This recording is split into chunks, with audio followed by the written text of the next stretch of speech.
This is my rendition of Arroz Gandules with chicken.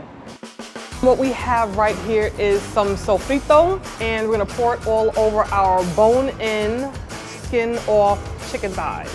In sofrito, it has cilantro, it has garlic, it has onion and oregano, and you can buy pre-made, and we're gonna season liberally both with, sides with salt and pepper, and then I also like to add onion and garlic powder to it. So we have our pan already preheated.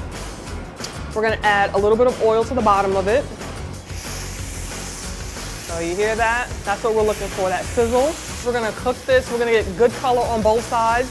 We're not gonna cook it all the way through. It's actually gonna cook in the pot with all the other ingredients. Smell-o-vision. So after we seared our chicken on both sides, we're gonna take it out the pan. We're going to add some bell peppers and onion. I'm actually using red onion for the sweetness. We're gonna salt and pepper this, garlic, a little sazon and turmeric, oregano. We're gonna take our rice and we're gonna toast it in all of this. Come on, cameraman, you have to get in here. So do you see all of that flavor? The little secret ingredient we have is some saffron.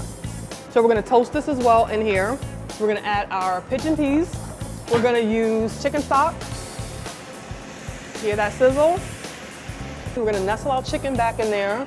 We're gonna put it in the oven at about 350 to 375 for about 25 to 35 minutes until all the water has evaporated and the rice is nice and tender. Here we go. Ta-da! Rice. Give me a piece of chicken. How beautiful is that? And no dish is complete without some sweet plantains, maduros, and of course, extra cilantro for me. Arroz Gandules with chicken and sweet plantains. I gotta make this at home, this is good.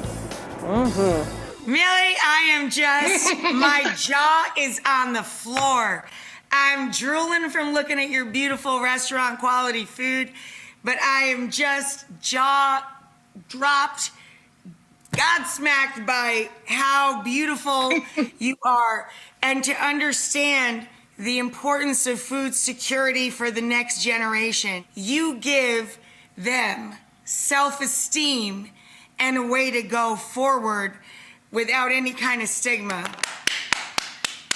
Thank you so much. Double R, Rachael.